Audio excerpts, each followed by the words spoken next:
Theresa May, thank you so much for joining us on Bloomberg, and congratulations on the book. Who did you write that for? I wrote it because a number of issues I'd come across when I was both Home Secretary and Prime Minister. When I left office and started reflecting on these issues, I realised there was a thread underpinning them. And I wanted to raise awareness about that thread, which was, as I say in the title of the book, the abuse of power. So I was really writing it for those who are in power, to say actually they need to think that they're in positions of service rather than power, but also I think to give hope to the powerless. Do you think you had a hard time when you were in power? Well, I had some difficult issues to deal with when I was in power, but every politician, when you're elected, when you become a government minister at whatever stage, you have to deal with the circumstances that you're presented with. But with hindsight, do you feel vindicated? Because actually your strategy could have worked better than other strategy after you. Well, I assume you're talking about Brexit strategy, which indeed, I mean, I'm on record as saying I think my deal was better than the deal that was finally concluded. But I couldn't get my deal through the House of Commons, so somebody else had to go have a go. Yeah, but you were also personally, you know, they said that you were maybe not as exciting as others. Boris Johnson proved to be very exciting, a little too exciting. Well, I think it's interesting. It's one of the things that I think I took from my childhood. My father was a clergyman, so I was brought up in a country vicarage just out in Oxfordshire in the UK. And in that time, I sort of learnt that I wasn't just myself, I was representing, in a sense, my father. People looked at my behaviour and sort of saw my father through it, and similarly the church. And it's a little bit similar in politics, that as an individual, you're not just there as the individual, you're there as a representative of your party, of your government, and in international affairs of your country. And so I've always taken the view that one must be careful in the approach that I took to what I said and how I approached issues. And yes, some people said that wasn't very exciting. But so does your style and the way you did business at the end, was it vindicated? Well, I don't know. I mean, it's a different way of doing business. Okay. I think it had worked to get some results that I thought were good. Others had a different style and came out with a slightly different result. What we will see in the future, of course, is as the country moves on, how the country deals with the situation that it's on. And that's important for us now in our economy and business is to move on. Do you think you were held to a different standard because you were a female leader? I don't think, I mean, I think there was some different expectations. Some of the male colleagues would, for example, have said, and sometimes actively said to me, and openly said to me, that when I was negotiating with the European Union, I should have been thumping the table, I should have been walking out of the room, I should have been slamming the door. Those very sort of aggressive ways of doing it. In fact, I had spent some years before I went into Parliament in a position where I was negotiating with the European Union, European Commission, and I'd learnt through that it was painstaking, slow, deliberate and careful negotiation on the details that got you where you wanted to be. But has politics changed in the last 5 to 6 years? The way we communicate, the way diplomacy around the world, frankly, is done?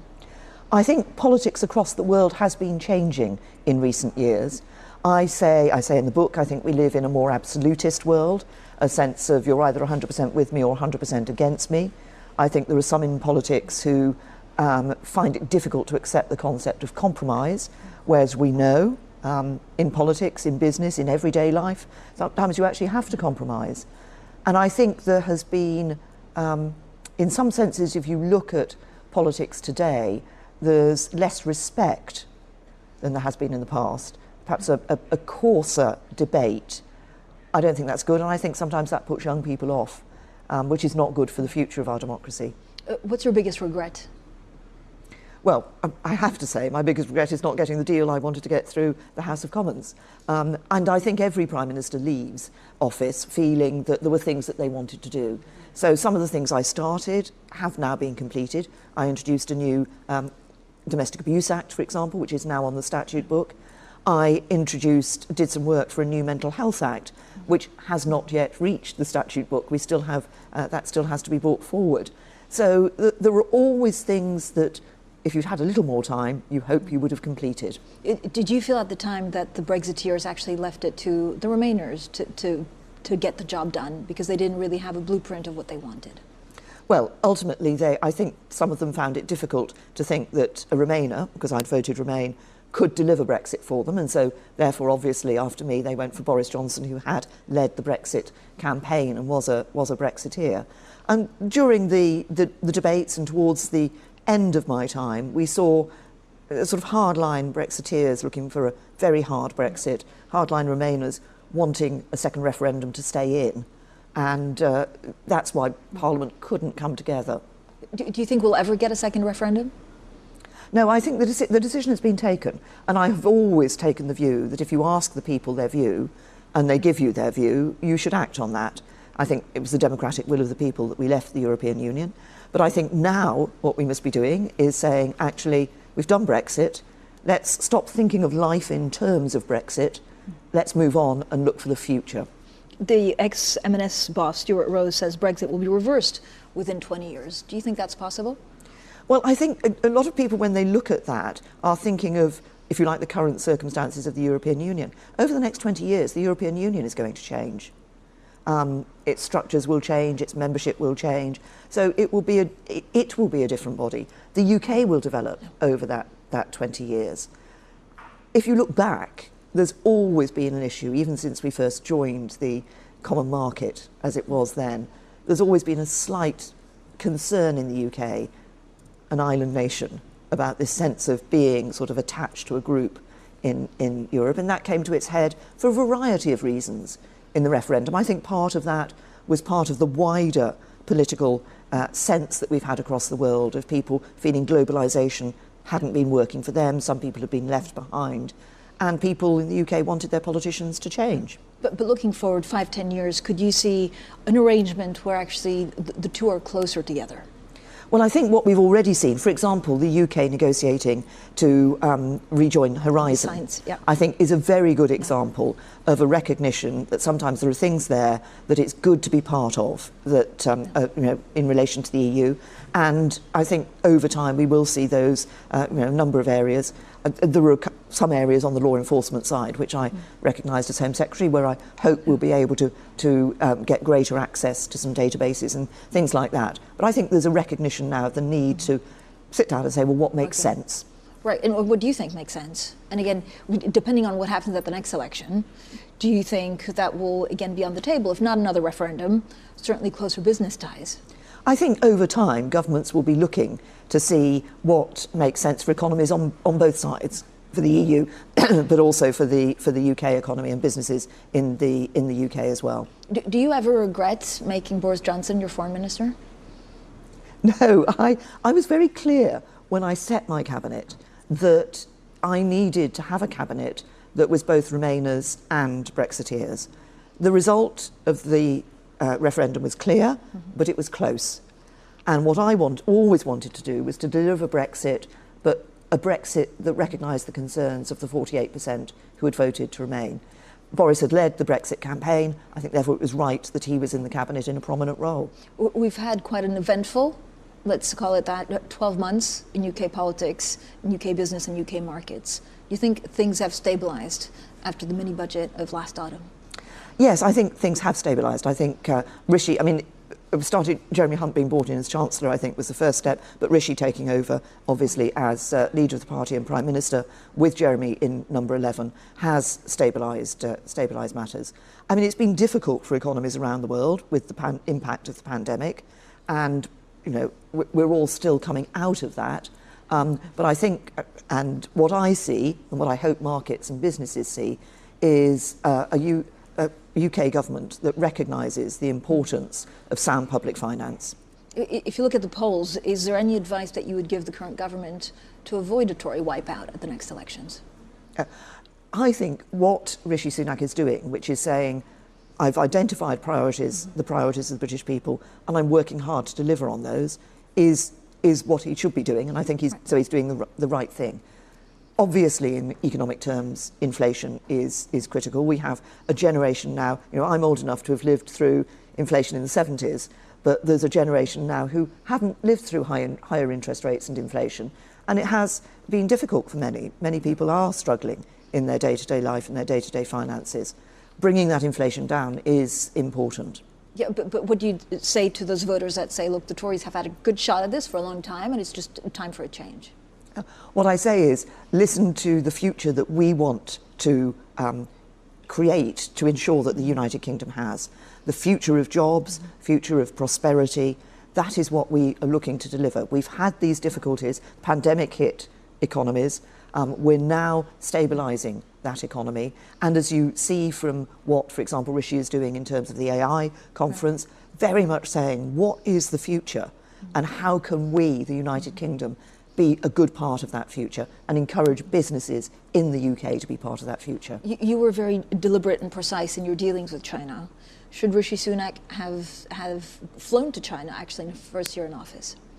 I think the debate about China seems to be in what I described earlier as those absolutist terms, that either you ignore China or you're completely sort of in with China. The answer is, of course, that it's right to be neither of those. You can't ignore China, huge economic presence across the world, although the Deputy Prime Minister identified it as the number one state-based threat to our economic security. But it's a huge presence economically for businesses, but also, of course, in terms of the way it has reached out across the world, sometimes being able to take a position in countries because the West has not been there. So we should learn from that, I think. But we have to balance. There are real human rights issues with China. You know, I'm involved in setting up a global commission on modern slavery. If you look at the recent Global Slavery Index, it identified solar panels being created in China and labour exploitation behind those. So we have to look very carefully, and businesses can make a huge difference in looking at their supply chains. But at the moment, do you think we're too hard on China? And is there a danger that if you look at the template of what happened with Russia in the Cold War, we're repeating that with China today? Well, I think what was interesting if you think about Russia and the Cold War, is in a sense both sides knew where the dividing lines were and were able to, there was an existence that was able to go into the future with people understanding those dividing lines. And I think maybe we haven't quite got to that point with China. It's very interesting if you look at somebody like Kevin Rudd, former Australian Prime Minister, who's very knowledgeable on China. He sets out that as one of the potential ways forward. President Trump had given you a hard time. What do you think a second presidency, if he wins the next election, means for the world? Well, I'm not going to speculate on the result of an American presidential election, or indeed on the result of parties' candidates and who they choose for candidates. I mean, what I would say is that it was, I would say, a presidency like no other when we saw President Trump in his position, and it was a more unpredictable, perhaps an uncertain presidency. I think what we see now, and in a sense the war in Ukraine has helped with this, is America again with its Western allies standing up for Western values. But do you see abuse of power in the US? What I worry about in the US is the polarization of politics, what I would say the very hard line polarization of politics. And I, as many around the world in democracies, were deeply concerned about the mob attack on the Capitol and what that meant for democracy. And I think it in a sense, was a wake-up call, because in recent decades, I think those of us in the West have taken the view that liberal democracies were in the ascendancy, that this was an accepted way forward, and we almost didn't need to worry. We became complacent. Actually, we have to fight. We have to work hard to protect democracies and to persuade younger generations in our own countries of the importance of democracy. But are these cycles in the politics and foreign affairs of the world, or is it social media? Well, I think you can argue that politics does have its cycles. If you look at the economic situation, many would say, I referred to the 1970s, many would say we're seeing that sort of cycle. But I think that my own view is social media does have an impact on these issues in terms of the nature of political debate. And I think it means that somebody whose views normally would perhaps be dismissed or not listened to can promulgate those views across social media, and other people similarly thinking will respond it becomes a worldview. And the danger is that people only listen to people who have the same views as them and don't enter into what we need in politics, which is a respectful and serious debate, because we're all facing some really tough issues. In your book, you talk about concrete examples and you unpick the kind of abuse of power. Do you think it will get worse before it gets better? Well, I hope that having written the book, having, if you like, shone a light on this issue of the abuse of power, that actually people will start to say, yes, there is something there, what can we do to have a different approach? I mean, the fundamental of the book is that, I start off by saying in an interview I'd said that being Prime Minister was not a position of power, it was a position of service. I think all those who are in politics are there in a position of service and should never forget that. So why do young people not want to join politics? How difficult is it? Is it because you get dragged through the mud? And politics was always a dirty business, but what you're also getting at is that it's maybe harder now than it was 20 years ago. I think that for a lot of young people, I think that the world is different to the world that perhaps I grew up in. I think there is an element of some people who don't go into politics, particularly, sadly, women who don't go into politics because of the bullying, the harassment, the threats on social media, for example, and feeling that that's not something they want to be part of or one of the recipients of. I think also for young people, often these days they're having to cope with some with really difficult times. I think we do see a younger generation who are now worried that they won't be better off than their parents. We've seen through time, every generation has hoped that its children will be better off. But now, you just look in the UK, how difficult it is for young people to own their own home, for example. As I said earlier, the impact of higher interest rates, of inflation, has been something they haven't had to cope with before. And I think that sort of day-to-day managing and a feeling perhaps that the politicians haven't responded to those needs, perhaps also is an element of putting them off politics. You talk about the Metropolitan Police, you talk about Grenfell, you talk also about immigration. What are you most ashamed of in terms of policies that have been put in place, or the abuse of power in certain pockets of UK society? Well, I think the underlying theme that I'm really concerned about is the sense of people in public institutions, which are often there to protect the public or to serve the public, deciding instead to take decisions that serve themselves rather than the public. So if you like, the idea for the book came from reflections I made after I'd left office, but was really sparked by Hillsborough. This was a sporting tragedy that happened in 1989. 97 Liverpool fans were killed. And after the tragedy, what we saw was, it was South Yorkshire Police in that case, altering witness statements, blaming the fans. We've now got to a point, thankfully, where the fans have been exonerated. But it's that sense that I want to draw out there and in other examples of people in the public sector in positions of power using that power for themselves and their institution, to defend their institution rather than to protect or serve the people that they are there to serve. You've become a little bit of a meme celebrity, right, with the dancing, which, well, is it something, I mean, do you... different descriptions of my dancing, by the way, from different people. Do you regret the dancing? I don't regret the dancing, no. I know you also made global headlines talking about, the naughtiest thing you've done. Since you've left Number 10, have you done anything naughtier? Than running through fields? Look, I have to say, if I was asked today what's the silliest thing I've done, probably answering that question was the silliest thing that I'd ever done. Thank you so much, Theresa May, for your time. Thank you.